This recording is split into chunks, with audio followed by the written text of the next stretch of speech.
Hello everyone, कैसे हैं आप सब। आई होप आप सब बिल्कुल फिट एंड फाइन होंगे। Again welcome you in universe medical channel and today we are continuing our second part of PNS. Let's start the video. अभी तक बच्चों हमने देखा है पीएनएस। पीएनएस में हमने देखा है कि जो हमारा पीएनएस है दो पार्ट में डिवाइड किया हमने, सोमैटिक नर्वस सिस्टम और autonomic nervous system. Somatic nervous system और autonomic nervous system. Somatic nervous system के अंदर हमने जो दो चीजें रखी है बच्चों, कौन कौन सी है। पहले तो जो हम पढ़ रहे हैं cranial nerve, 12 pair of cranial nerve, और सेकंड स्पाइनल नर्व जो है वो क्या बनाएंगी, प्लेक्सस बनाएंगी। अभी मैं डिस्कस करूंगा उन चीजों को। उसके बाद हम देखेंगे बच्चों ऑटोनोमिक नर्वस सिस्टम में दो आते हैं हमारे, पैरासिम्पैथेटिक और सिंपैथेटिक नर्वस सिस्टम। उसमें डिफरेंस देखेंगे अच्छे से, ठीक है। इसी के साथ हमारा पीएनएस खत्म हो जाएगा। अब इस वीडियो में हम कंटिन्यू करेंगे अपनी फिफ्थ क्रेनियल नर्व जो हमारी ट्राइजेमिनल होती है, वहां से स्टार्ट करना है और कंटिन्यू करेंगे अपने एएनएस तक, ठीक है बच्चों। हम कोशिश करेंगे कि इस वीडियो के साथ हम अपने पूरे के पूरे नर्वस सिस्टम को कंप्लीट कर देंगे। और नेक्स्ट वीडियो में हम क्या देखेंगे कि जितने भी हमारे नर्वस सिस्टम के अंदर इंपोर्टेंट जो स्ट्रक्चर्स है ना बच्चों, उसको हम अच्छे से देखेंगे, उनके पार्ट्स को अच्छे से देखेंगे, थोड़ी बहुत उनकी फंक्शनिंग भी बताएंगे। क्लियर। सो अभी देखो हमारा जो एसएनएस था, सोमैटिक नर्वस सिस्टम, इसमें हमने देखना था क्रेनियल नर्व 12 पेयर होती हैं और स्पाइनल नर्व क्या होती है बच्चों, 31 पेयर होती हैं। यहाँ तक हमें पता है, ठीक है, यहाँ तक पता है। अभी तक हमने क्या किया है कि हमने इसकी 4 क्रेनियल नर्व को कंप्लीट कर चुके हैं, 5th के ऊपर आ चुके हैं। पहली कौन सी थी, ओल्फैक्टरी, जो कि क्या करती थी, स्मेलिंग का काम करती थी, स्मेल सेंसेशन को टेम्पोरल लोब तक लेके जाती थी, सेंसरी नेचर की थी।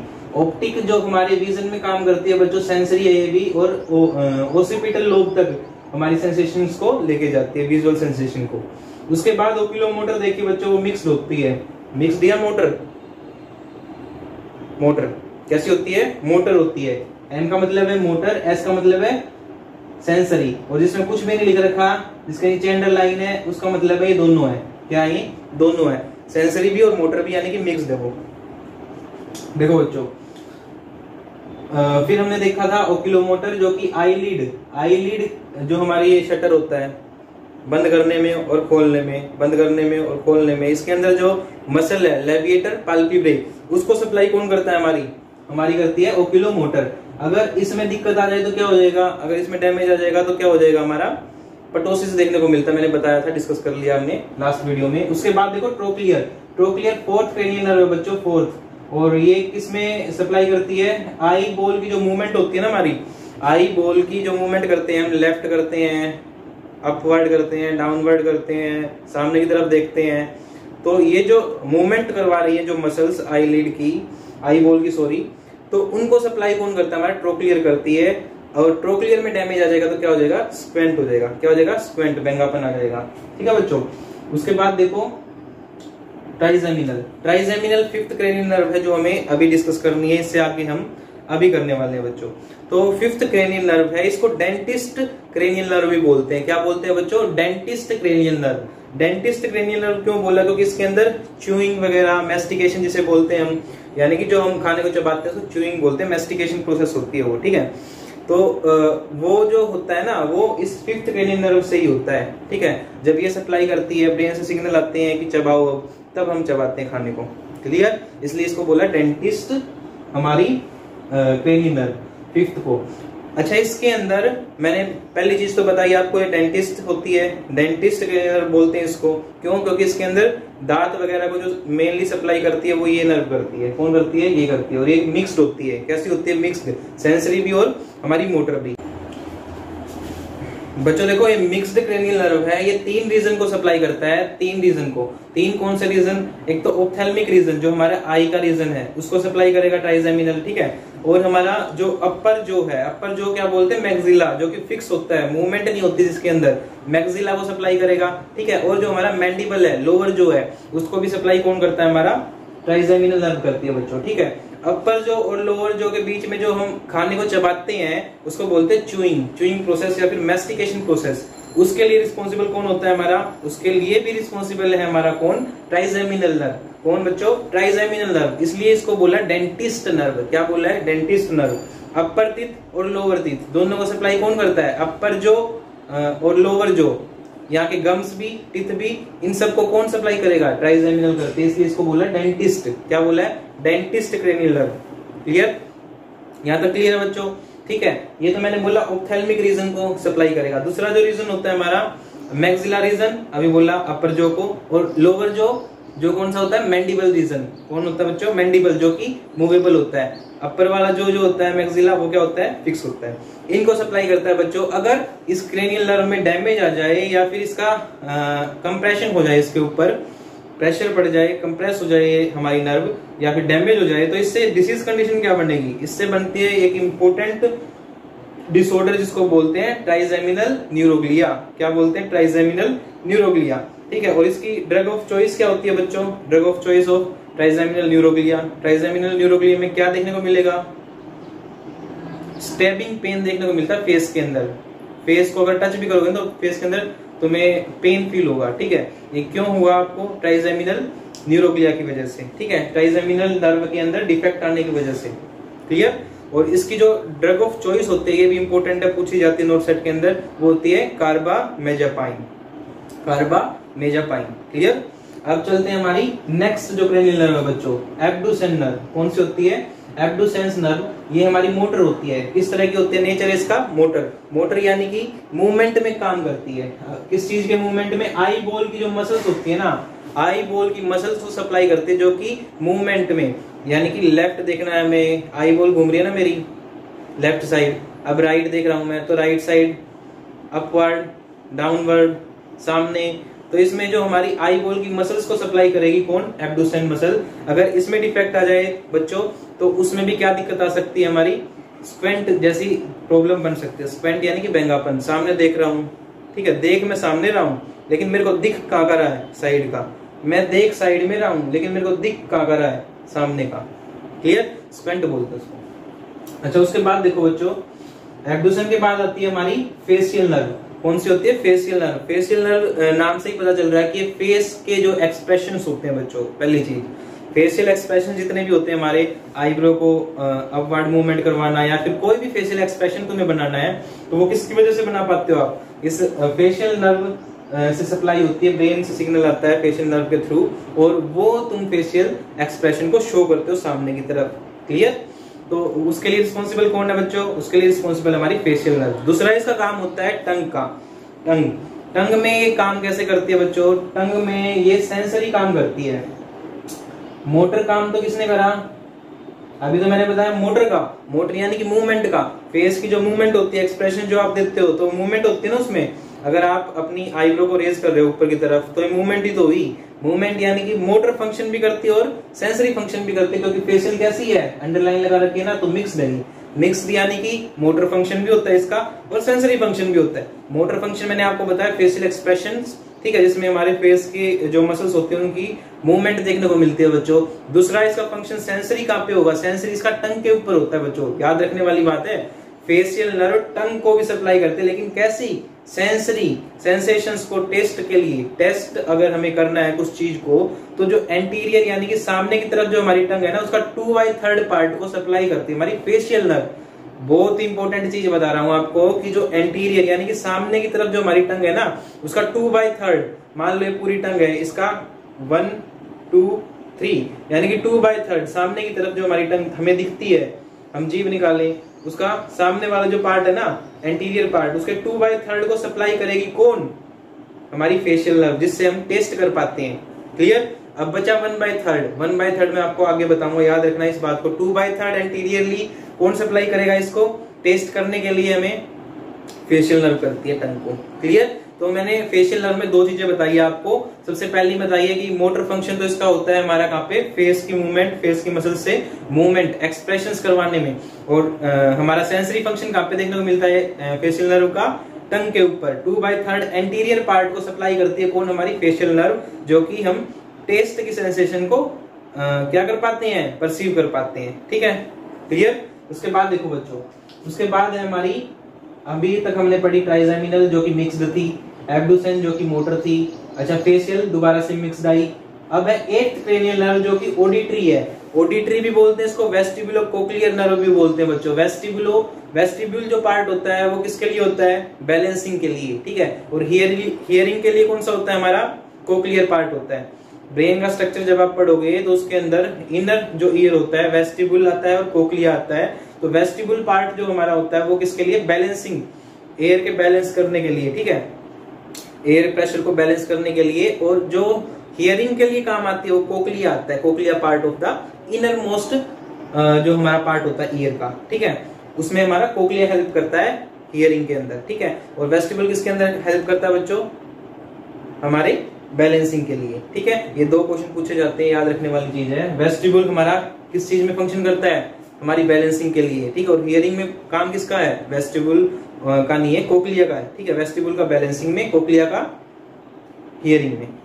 क्लियर? अब देखो बात, ऑडिटरी हमारे सुनने वाली जो स्टिमुलस होती हैं, यानी कि सेंसरी है ये भी। आंख, कान, नाक ये कैसी होती है? टंग। और स्किन कैसे होते हैं? सेंसरी होते हैं, ठीक है। तो कान से जो हम सुन रहे हैं, जो भी हम सुन रहे हैं, तुम मेरी आवाज को सुन रहे हो, तो वो जो मेरी स्टिमुलस है, जो मेरी वॉइस है, वो स्टिमुलस की तरह आपके कानों में जा रही है, पिना के अंदर कलेक्ट होके, ठीक है, अंदर की तरफ जा रही है। तो वो सुन पाते हो आप किसकी वजह से? वो सारी सेंसेशन लेके जाती है ऑडिटरी नर्व कहाँ पे? हमारे टेम्पोरल लोब में, तब जाके आप सुन पाते हो। तो सेंसरी जो स्टिमुलस किसने उठाई? सेंसरी यानी कि बॉडी पार्ट से ब्रेन तक स्टिमुलस को कौन लेके गया? हमारी ऑडिटरी लेके गई, क्योंकि ये सेंसरी नेचर की होती है और हियरिंग में काम करती है, टेम्पोरल लोब तक हमारे सिग्नल्स को पहुंचाती है। कौन? ऑडिटरी। अगर इसमें डैमेज आ जाए तो क्या हो जाएगा बच्चों? क्या हो जाएगा? हमारी हियरिंग लॉस हो सकती है, टेम्परेरी भी और परमानेंट भी। अच्छा, इसमें बताओ मेरे को एक बारी, फेशियल का अगर तुम्हारा डैमेज हो जाए, फेशियल नर्व, तो क्या हो जाता? एक इंपॉर्टेंट डिसऑर्डर है जिसको बोलते हैं फेशियल पाल्सी या फिर बेल्स पाल्सी। फेशियल पाल्सी या फिर बेल्स पाल्सी किसकी वजह से होती है बच्चों? डिफेक्ट आ जाए तुम्हारा, डैमेज हो जाए तुम्हारी, या कंप्रेस हो जाए तुम्हारी फेशियल नर्व। क्लियर? ठीक है बच्चों, यहां तक समझ में आया ना आपको? मैंने बताया अभी आपको, फेशियल अगर नर्व हमारी डैमेज हो जाती है तो हमें हो जाता है बाल्स पैल्सी या फिर फेशियल पाल्सी। याद रखने वाली बात पूछी जाती है, ठीक है। उसके बाद ऑडिटरी या फिर वेस्टिबुलो कोक्लियर में अगर डैमेज हो जाए या फिर कंप्रेशन आ जाए या फिर डिफेक्ट हो जाए तो हमें क्या हो सकता है? हियरिंग लॉस हो सकता है, परमानेंट भी और टेम्परेरी भी। क्लियर है यहाँ तक भी? उसके बाद आ जाओ हमारी 9th cranial nerve, glossopharyngeal. Glosso का मतलब होता है बच्चों टंग। क्या होता है? टंग। फेरेंजियल का मतलब होता है फेरिंग्स।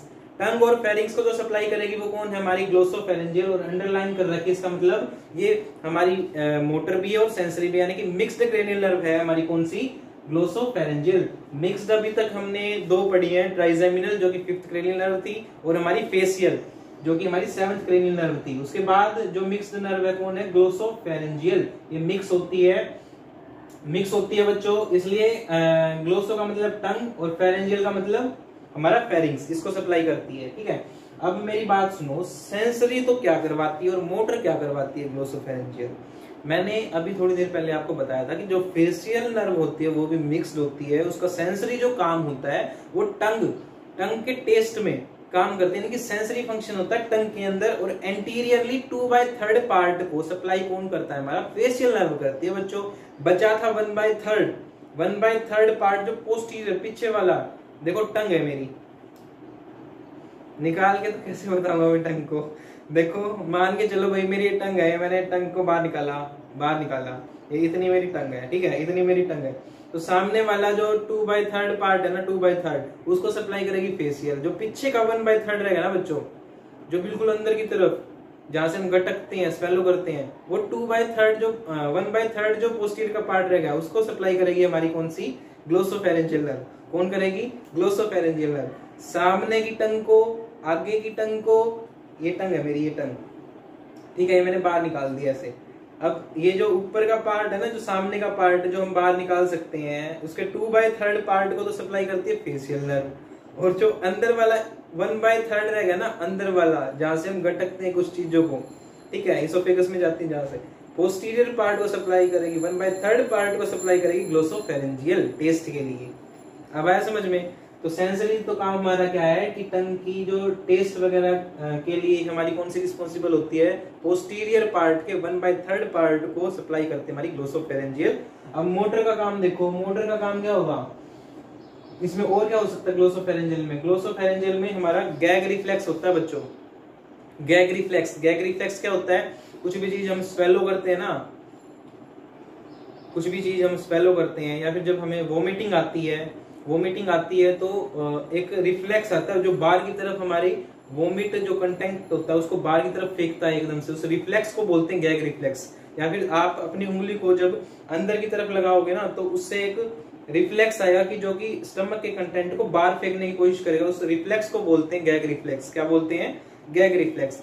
अगर हमारी ग्लोसोफेरेंजियल में डैमेज हो जाए, कंप्रेशन हो जाए तो गैग रिफ्लेक्स एब्सेंट हो जाता है बच्चों और हम स्वेलो करने में हमें दिक्कत होती है, स्वेलोइंग ऑफ द फूड में दिक्कत आती है। Clear, glossopharyngeal complete. उसके बाद 10th क्रेनियल नर्व होती है हमारी वेगस नर्व। कौन सी होती है बच्चों, वेगस नर्व। वेगस नर्व के नीचे भी मैंने अंडरलाइन कर रखी, इसका मतलब ये भी मिक्स्ड है। कैसी है, मिक्स्ड है। 4 क्रेनियल नर्व हमारी मिक्स्ड होती है बच्चों, कौन कौन सी, ट्राइजेमिनल, हमारी फेशियल, ग्लोसोफेरेंजियल और वेगस नर्व। वेगस नर्व जो हमारी होती है बच्चों हेड से लेके और हमारे नीचे वाली बॉडी तक, लोअर बॉडी तक फैली हुई है, क्योंकि ये बहुत लंबी होती है। अगर पूछा जाए तो लॉन्गेस्ट क्रेनियल नर्व कौन होती है आपकी, जो कि ऊपर से स्टार्ट होती है और नीचे तक उसकी ब्रांचेस चलती रहती हैं, ठीक है, फैली हुई है पूरी बॉडी के अंदर, तो वो कौन सी आपकी वेगस नर्व है। Cranial nerve number 10th, cranial nerve जो हमारी 10th है वेगस नर्व, वो लॉन्गेस्ट नर्व है जो कि पूरी बॉडी के अंदर फैली हुई है अपनी ब्रांचेस के थ्रू। ठीक है बच्चों, पूरी की पूरी बॉडी को सप्लाई करती है, माउथ को भी करती है वो, लंग्स को भी करती है वो, आपके हार्ट को भी करती है, स्टमक को भी करती है, यूरेटर को भी करती है, तो पूरी की पूरी बॉडी में फैली हुई है, उसको बोलते हैं कौन सी, vagus nerve, longest nerve of the body. Clear, ये थी 10th, ये भी मिक्स होती है बच्चों। इसके दोनों फंक्शन होते हैं, सेंसरी भी और मोटर फंक्शन भी। उसके बाद देखो आप 11th cranial nerve. 11th cranial nerve हमारी है एसेसरी। कौन सी है बच्चों, accessory. Accessory motor in nature होती है, मोटर इन नेचर यानी कि मूवमेंट में काम करवाती है बच्चों, ठीक है, मूवमेंट इन नेचर। जो हमारा एसेसरी मसल्स है ना रेस्पिरेशन की, एसेसरी मसल्स होती है जैसे कि इंटरकोस्टल मसल है ना हमारी, वो इंस्पायर करते हैं और एक्सपायर करते हैं, कभी कॉन्ट्रैक्ट होती है कभी रिलैक्स होती है, जिसकी वजह से हम क्या कर पाते हैं बच्चों, रेस्पिरेशन परफॉर्म कर पाते हैं, ब्रीदिंग परफॉर्म कर पाते हैं, इनहेल कर सकते हैं और एक्सहेल कर पाते हैं। उन मसल्स को जो रेस्पिरेशन में यूज होती है, रेस्पिरेशन वाली मसल्स को, एसेसरी मसल्स को सप्लाई कौन करता है हमारा, उसको सप्लाई करता है हमारा कौन, एसेसरी। एसेसरी जो हमारी क्रेनियल नर्व है यानी कि 11th क्रेनियल नर्व जो कि मोटर इन नेचर है, उसके मूवमेंट को, ठीक है, लंग्स की जो मूवमेंट होती है या फिर जो उसकी एसेसरी मसल्स की मूवमेंट होती है रिलैक्स और कॉन्ट्रैक्शन में, उसमें हेल्पफुल होती है हमारी कौन बच्चों, उसमें होती है accessory muscle. 11th cranial nerve जो कि मोटर इन नेचर होती है, वो सप्लाई करती है हमारी accessory muscle of the respiration. Respiration में जो हमारी एसेसरी मसल्स यूज होती है, एक्स्ट्रा और इंटरनल जो कोस्टल मसल होती है हमारी, उसको कौन सप्लाई करता है बच्चों, 11th क्रेनियल नर्व। ठीक है, अच्छा एक तो ये हो गया। अच्छा उसके बाद अगर इसमें दिक्कत आ जाए तो क्या होगा, रेस्पिरेशन में दिक्कत आ जाएगी ना बच्चों, तो सांस लेने में दिक्कत आ जाएगी, रेस्पिरेटरी डिस्ट्रेस देखने को मिल सकता है बॉडी के अंदर। ठीक है, उसके बाद देखो हाइपोग्लोसियल मसल, हाइपोग्लोसियल, यहाँ पे भी ग्लोसियल आया है, यहाँ पे भी ग्लोसो था, तो ग्लोसो या फिर ग्लोसियल का मतलब क्या होता है, टंग। क्या होता है बच्चों, टंग। तो ये भी टंग को सप्लाई करते हैं, लेकिन मोटर पार्ट को, ये नेचर में कैसी है, मोटर इन नेचर, मोटर यानी कि मूवमेंट में, यानी कि मैंने तो बताया था आपको sensory function of the tongue, उसको सप्लाई करती है हमारी फेशियल। फेशियल किसको करेगी, 2/3 of anterior part of the tongue को सप्लाई करती है हमारी फेशियल। बचा पीछे वाला यानी कि पोस्टीरियर 1/3 पार्ट, उसको सप्लाई कौन करेगी बच्चों, ग्लोसोफेरेंजियल कर देगी जी उसको। तो हमारी सेंसरी जो थे ना, टेस्ट को सेंसेट करने की या फिर परसीव करने की जो फंक्शन था, वो तो परफॉर्म कर दिया इन दो ने, फेशियल ने और ग्लोसोफेरेंजियल ने परफॉर्म कर दिया टेस्ट का, तो सेंस करने का सेंसरी फंक्शन तो पूरा। अब इसकी मूवमेंट जो मैं बोल रहा हूँ, मेरी टंग के अंदर मूवमेंट हो रही है, ठीक है, और जो खाना खाता हूँ उसके अंदर जो टंग की मूवमेंट होती है, यानी कि टंग की मूवमेंट के लिए रिस्पॉन्सिबल होती है हमारी हाइपोग्लोसियल, जो कि मोटर इन नेचर है, टंग की मूवमेंट को करवाती है। ठीक है, तो टंग को सप्लाई करती है, नर्व सप्लाई करती है ताकि उसकी मूवमेंट करा सके, वो कौन है, हमारी last cranial nerve, 12th cranial nerve, hypoglossal cranial nerve. Clear. अब याद रखनी है टंग की मूवमेंट, टंग की मूवमेंट कराएगी, ये तो पता चल गया तुम्हें, ठीक है। हाइपोग्लोसियल के अंदर 3 चीजें याद रखनी है बच्चों आपको। मेन फंक्शन तो इसका क्या है, मूवमेंट ऑफ द टंग, ठीक है। अब टंग की मैं बात कर लेता हूँ एक बार, टंग लास्ट में टंग की बात कर लेता हूँ अलग से ये पार्ट, ठीक है। हमारी क्रेनियल नर्व पूरी हो चुकी है 12th। अब मैं एक नोट की तरफ बढ़ रहा हूँ कि आप एक नोट की फॉर्म में उसको लिख सकते हो जो मैं बता रहा हूँ। टंग के बारे में सुनो बच्चों, टंग के बारे में 3 चीज याद रखनी है, T P M, TPM, TPM कर दो, टीपीएम। टी से जो हमारी टंग की सेंसरी फंक्शन है वो कौन कराता है हमारा, अभी बताया था मैंने, सेंसरी फंक्शन 2/3 एंटीरियर पार्ट की तो फेशियल करवाता है, और 1/3 जो पोस्टीरियर बचा उसको कौन कराएगा, ग्लोसोफेरेंजियल। बहुत ही इंपॉर्टेंट चीज है ये, ठीक है। तो ये दोनों मिलकर क्या कराते हैं, सेंसरी फंक्शन कराते हैं, फेशियल और ग्लोसोफेरेंजियल, टंग का सेंसरी फंक्शन। टी से याद रखना है, टंग का सेंसरी फंक्शन कौन कराएगा, फेशियल और ग्लोसोफेरेंजियल, क्लियर। उसके बाद दूसरी चीज है टीपीएम, पी से पेन, टंग के अंदर अगर पेन फील हो रहा तुम्हें तो वो कौन करा रहा है, टंग के अंदर पेन फील हो रहा तुम्हें तो वो ट्राइजेमिनल, कौन रिस्पॉन्सिबल है उसके लिए, trigeminal, trigeminal cranial nerve, 5th cranial nerve, clear. उसके बाद टी पी एम, एम यानी कि मूवमेंट, टंग की मूवमेंट कौन कराता है बच्चों, तो उसके लिए रिस्पॉन्सिबल होता है हमारा हाइपोग्लोसियल, कौन होती है बच्चों, हाइपोग्लोसियल। ये पूछा जाता है ऐसे टंग, टंग के अंदर देखो कितनी सारी आ गई, फेशियल आ गई, और हमारी ग्लोसोफेरेंजियल आ गई, और हमारी कौन सी आ गई, ट्राइजेमिनल आ गई, हाइपोग्लोसियल आ गई, 4 जो क्रेनियल नर्व सप्लाई करते हैं हमारी टंग को, ठीक है। आया समझ में बच्चों। अब उसके बाद देखो आप स्पाइनल नर्व, ये तो क्रेनियल नर्व, क्रेनियम में से जो नर्व निकली है। अब बात करते हैं स्पाइनल कॉर्ड, स्पाइनल कॉर्ड में से जो नर्व निकली है बॉडी को, पेरिफेरल बॉडी को जो सप्लाई कर रही है वो होती है हमारी, मैंने पहले ही बताया था आपको, जो हमारा सर्वाइकल रीजन होती है उससे 8 निकलती हैं, उसके बाद हमारी थोरेसिक रीजन से 12 निकलती है, उसके बाद मैंने बताया था लंबर रीजन से 5, सैक्रम से भी 5, कोक्सियल से हमारी 1, ठीक है। ये मैंने आपको बता दिया 31 पेयर होते हैं, ठीक है, 31 पेयर। उसके बाद ये जो ब्रांचेस निकलती है ना बच्चों नर्व की, ये बंचेस में निकलती है। अगर देखो मैंने बोला आपको कि जो बंचेस ऑफ नर्व निकलती है ना, गुच्छे में अगर नर्व निकलेगी आपकी स्पाइनल कॉर्ड है, अगर यहाँ से सर्वाइकल रीजन से ब्लू कलर का सर्वाइकल रीजन है और सर्वाइकल रीजन से बंचेस में अगर नर्व्स निकलती हैं तो उसको प्लेक्सिस बोलते हैं। क्या बोलते हैं बच्चों, प्लेक्सिस, ठीक है। तो सैक्रल रीजन से जो नर्व निकली गुच्छों में उसको बोलते हैं सैक्रल प्लेक्सिस, ठीक है। और इसी से निकलती है ब्रेकियल प्लेक्सिस। क्या निकलता है, ब्रेकियल प्लेक्सिस, सैक्रल रीजन से ही। थोरेसिक रीजन से हमारी कोई भी प्लेक्सिस नहीं निकलता, याद रखने वाली बात है। देन हमारा लंबर रीजन से प्लेक्सिस यानी कि नर्व के जो बंचेस निकलते हैं वो लंबर रीजन से निकलते हैं, देन सैक्रल से निकलते हैं, और देन कोकिक्स रीजन से निकलते हैं। थोरेसिक से कोई भी नहीं निकलता, क्लियर।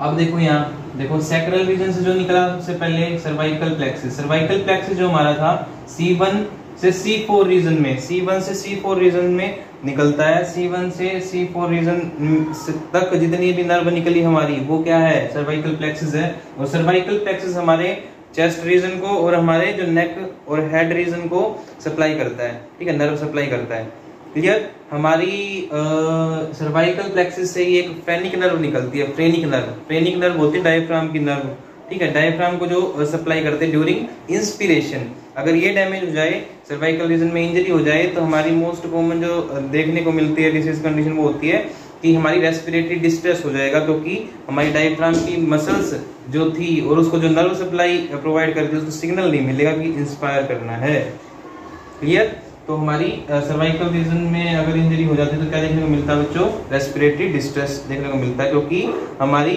फ्रेनिक नर्व जो है कंप्रेस हो सकती है या फिर डैमेज हो सकती है। देन सर्वाइकल रीजन से ही C5 से T1 रीजन तक हमारी जो नर्व्स का बंचेस निकलता है उसको बोला हमने क्या, ब्रेकियल प्लेक्सिस। क्या बोला बच्चों, ब्रेकियल प्लेक्सिस। तो ब्रेकियल प्लेक्सिस जो हमारा है ना बच्चों वो C5 से T1 रीजन के बीच में निकलता है, ठीक है।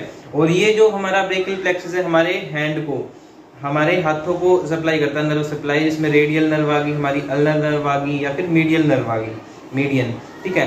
जो मीडियन जो नर्व है ना उसको लेबर नर्व भी बोलते हैं बच्चों, क्योंकि ये वेट लिफ्टिंग में हमारी मसल्स जो यूज होती हैं उनको नर्व सप्लाई करती है, प्रोवाइड, क्लियर। अगर रेडियल नर्व है जो हमारी, अगर उसकी इंजरी हो जाए तो क्या हो सकता है भाई, रेडियल नर्व की। रेडियल नर्व की हो जाए तो रेडियल नर्व की हो जाएगी तो क्या होगा, हमें होगा रिस्ट ड्रॉप। जैसे ये रिस्ट में ऐसे कर रहा हूं ना, लेकिन ये ड्रॉप हो जाता है, ये क्या है, रिस्ट ड्रॉप। ऐसे ही रहेगा, हम ऐसे नहीं कर पाएंगे, रिस्ट ड्रॉप ही रहेगी ऐसे, ठीक है। ये कब होगा, जब हमारी रेडियल नर्व की इंजरी हो जाएगी या फिर हमारे ब्रेकियल प्लेक्सिस की इंजरी हो जाएगी।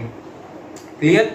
उसके बाद मैंने बोला मीडियन नर्व। मीडियन नर्व की अगर हमारी इंजरी हो जाती है तो बच्चों एक सिंड्रोम होता है, कार्पल टनल सिंड्रोम, उसको याद रखना है। कार्पल टनल सिंड्रोम कब देखने को मिलेगा, तो तब देखने को मिलेगा जब हमारी मीडियन नर्व डैमेज हो जाती है, फिर इंजर्ड हो जाती है। क्लियर। उसके बाद देखो लंबर प्लेक्सिस। अच्छा, लंबर पे आ गए हम तो सर्वाइकल के बाद सीधा, क्यों, क्योंकि थोरेसिक रीजन से कोई भी प्लेक्सिस नहीं बनता, याद रखने वाली बात। उसके बाद देखो लंबर प्लेक्सिस। लंबर प्लेक्सिस से जो नर्व निकलती हैं, रेड कलर में मैंने शो कर रखी है, वो L1 से L4 रीजन के बीच में निकलती हैं। और ये कहां से सप्लाई करेंगे, हमारी कहां बॉडी में कहां सप्लाई करती है ये नर्व सप्लाई, हमारी लेग्स को। फीमोरल जो नर्व होती है इसे ओरिजिनेट होती है, वो हमारी कहां, दोनों लेग्स को सप्लाई करती है, नर्व सप्लाई करती है। क्लियर। उसके बाद देखो बच्चों, उसके बाद हमारी sacral plexus. Sacral plexus L5 से S4 रीजन के बीच से जो नर्व निकलती है वो हमारी आती है सैक्रल प्लेक्सिस में। और कोकिक्सियल प्लेक्सिस जो हमारी कोकिक्स रीजन से जो निकलती है नर्व, उसको बोलते हैं कोकिक्सियल प्लेक्सिस। क्लियर। तो ये जो नीचे वाली है ना, ये हमारे पेल्विक रीजन को सप्लाई करते हैं बच्चों। पेल्विक रीजन में, पेल्विक रीजन में अगर तुम सैक्रम की बात करो ना, तो याद रखने वाली बात ये है कि हमारी प्यूडेंडल नर्व होती है। क्या होती है, प्यूडेंडल नर्व, जो कि हम एनेस्थीसिया देते टाइम जब हमें सिजेरियन सेक्शन करवाना है, सिजेरियन डिलीवरी करवानी है, तो हम क्या करते हैं, प्यूडेंडल नर्व को ही क्या करते हैं, पंचर करते हैं, ताकि उसमें लिग्नोकेन से हम क्या कर सके, एनेस्थीसिया दे सके। और पेल्विस रीजन को हम क्या कर सके बच्चों, एनेस्थाइट कर सके, मतलब उसको सुन कर सके। सुन करके हम फिर क्या करवाते हैं, सिजेरियन जो हमारी डिलीवरी होती है वो करवाने की कोशिश करते हैं। क्लियर। तो प्यूडेंडल नर्व हमारी सैक्रल प्लेक्सिस से निकलती है। और इसी के साथ इतना याद रखो बच्चों अभी तो, ठीक है। और ये था हमारा प्लेक्सिस। क्या था ये, प्लेक्सिस ऑफ स्पाइनल नर्व, यानी कि जो बंचेस में जो नर्व निकलती है वो कहां से निकलती है, सर्वाइकल प्लेक्सिस C1 से C4, और हमारा ब्रेकियल प्लेक्सिस निकलता है सर्वाइकल रीजन से C5 से T1। उसके बाद लंबर प्लेक्सिस निकलता है कहां से, L1 से L4 रीजन में, और सैक्रल प्लेक्सिस L5 से S4 रीजन में, देन कोक्सीयल प्लेक्सिस। क्लियर। ये थे हमारे प्लेक्सिस। अब हम बात करते हैं अपने ऑटोनोमिक नर्वस सिस्टम के बच्चों। ऑटोनोमिक नर्वस सिस्टम को मैंने दो में डिवाइड किया था, कौन सा, पैरासिम्पैथेटिक नर्वस सिस्टम और सिंपैथेटिक नर्वस सिस्टम। ठीक है, पैरासिम्पैथेटिक और सिंपैथेटिक। मैंने बोला था पैरासिम्पैथेटिक जो होता है ना बच्चों, वो पीस मेकर होता है। पीस मेकर यानी कि जो बड़ी हुई वैल्यू है उनको कम करवाने में हेल्पफुल होता है। जैसे कि पैरासिम्पैथेटिक की बात करेंगे और सिंपैथेटिक की बात करेंगे, मैं अभी आपको एक चार्ट, फ्लो चार्ट की फॉर्म में डिफरेंस में एक आपको डाटा प्रोवाइड करता हूं। ठीक है, एक पिक आएगी आपके पास अभी स्क्रीन पे, उसमें आपको डिफरेंस दे रखा है कि हमारा सिंपैथेटिक नर्वस सिस्टम क्या कराता है, पैरासिम्पैथेटिक नर्वस सिस्टम क्या करवाता है। सबसे पहले अगर मैं बात करूं सिंपैथेटिक नर्वस सिस्टम की, स्केलेटल मसल पे, स्केलेटल मसल की जो आर्टरी होती है ना, उनको डायलेट करवा देता है कौन, सिंपैथेटिक नर्वस सिस्टम। और दूसरे तरफ यहाँ डायलेट हुआ तो वहां क्या करवाएगा, कॉन्स्ट्रिक्ट करवाएगा पैरासिम्पैथेटिक वाला। क्लियर, एक चीज। दूसरी चीज अगर मैं बात करूं आपसे कि जो हमारा प्यूपिल होता है, प्यूपिल को डायलेट करवाता है कौन, सिंपैथेटिक नर्वस सिस्टम, लेकिन कॉन्स्ट्रिक्ट कौन करवाएगा, पैरासिम्पैथेटिक नर्वस सिस्टम। क्लियर। उसके बाद अगर मैं बात करूं हार्ट की, हार्ट के ऊपर क्या इफेक्ट पड़ता है भाई, सिंपैथेटिक नर्वस सिस्टम जो हमारा होता है वो वैल्यूज को इंक्रीज करवा देता है, जैसे हमारी कार्डिक आउटपुट को, बीपी को, हार्ट रेट को, ठीक है, फोर्स ऑफ कॉन्ट्रैक्शन, उसको इंक्रीज करवा देगा। ठीक है। और अपोजिट साइड में जो parasympathetic nervous system pacemaker होता है, पीस मेकर होता है, शांति बनाए रखने वाला, जो बड़ी हुई वैल्यू उनको कम करवा देगा। इन सभी वैल्यू को, बीपी को, कार्डिक आउटपुट को, फोर्स ऑफ कॉन्ट्रैक्शन को, इनको क्या करवा देगा, सबको कम करवा देगा। क्लियर। उसके बाद अगर मैं बात करूं आपसे कि जो हमारा लंग्स है, लंग्स के ऊपर क्या इफेक्ट पड़ेगा, लंग्स के ऊपर, अरे लंग्स के ऊपर ना पता क्या करेगा, ये लंग्स को ना डायलेट करवा देगा, ब्रोंकियो डायलेटर की तरह काम करेगा। ब्रोंकी को डायलेट करवा देगा तो क्या होगा, ब्रोंकाई को डायलेट करवा देगा तो हम अच्छे से रेस्पिरेट कर पाएंगे और हमारी रेस्पिरेशन रेट इसमें इंक्रीज देखने को मिलती है, किसमें, सिंपैथेटिक में, ठीक है। दूसरी साइड ब्रोंको कॉन्स्ट्रिक्शन करवा देता है, ब्रोंकाई की कॉन्स्ट्रिक्शन करवा देगा और हमारी हार्ट रेट उसमें डिक्रीज देखने को मिलती है, किसमें, पैरासिम्पैथेटिक में। यहाँ तक क्लियर है भाई। उसके बाद हमने बात करी लंग्स की। लंग्स के बाद हम बात करते हैं बच्चों अपने डाइजेस्टिव सिस्टम की, जीआई की। जीआई ट्रैक्ट में क्या करेगा, जीआई ट्रैक्ट में ये क्या करता है बच्चों कि जो हमारी बाकी सारे तो इंक्रीज कर रहे थे ना, हार्ट में भी इंक्रीज हुई है वैल्यू, हमारा प्यूपिल भी डायलेट हुआ है, स्केलेटल मसल में भी डायलेशन देखने को मिला है, ठीक है बच्चों। और कोरोनरी जो आर्टरी है उसमें भी डायलेशन देखने को मिला सिंपैथेटिक नर्वस सिस्टम से। लेकिन जो हमारी जीआई और यूरिनरी है उसके ऊपर इनहिबिशन का काम करता है। इनहिबिशन यानी कि वैल्यूज को कम करवाने का काम करता है। जैसे कि जीआई से हमारी पेरिस्टाल्सिस मूवमेंट उसको कम करवा देगा, ठीक है, जीआई मोटिलिटी को कम करवा देगा। और क्या करवाएगा ये कि जो जीआई से सिक्रीशंस होती है ना बच्चों, उसको भी इनहिबिट करवा देगा, कम करवा देगा। क्लियर। यूरिनरी के अगर बात करें, यूरिनरी सिस्टम में क्या करवाएगा कि जो हमारे ब्लैडर है, ब्लैडर उसको क्या करवा देगा बच्चों, ये उसको करवा देगा ये डायलेट यानी कि रिलैक्स करवा देगा, ठीक है। और दूसरी साइड पैरासिम्पैथेटिक क्या करवा देगा, कॉन्स्ट्रिक्ट करवा देगा, ठीक है। और जीआई में पैरासिम्पैथेटिक के ऊपर क्या इफेक्ट पड़ेगा, जीआई में सारी वैल्यू को इंक्रीज करवा देगा, सिक्रीशंस को भी इंक्रीज करवा देगा जीआई की, और मोटिलिटी को भी इंक्रीज करवा देगा जीआई सिस्टम में। कौन, पैरासिम्पैथेटिक नर्वस सिस्टम। और अगर हम बात करें अब अपने पेनिस की, ब्लैडर की बात करें, पेनिस पे जो हमारा सिंपैथेटिक नर्वस सिस्टम है वो कैसे एक्ट करता है, वो इजेक्शन ऑफ स्पर्म में काम करता है। कौन, हमारा सिंपैथेटिक नर्वस सिस्टम। लेकिन अगर पेनिस को इरेक्ट करवाना है, इरेक्ट करवाने का काम कौन करेगा, पैरासिम्पैथेटिक नर्वस सिस्टम करता है बच्चों। क्लियर। तो ये था हमारा नर्वस सिस्टम। आज हम अपने नर्वस सिस्टम को कंप्लीट करते हैं। इसी के साथ हम आपसे अगली वीडियो में मिलते हैं। तब तक के लिए stay tuned with universe medical channel. Thank you, have a wonderful day.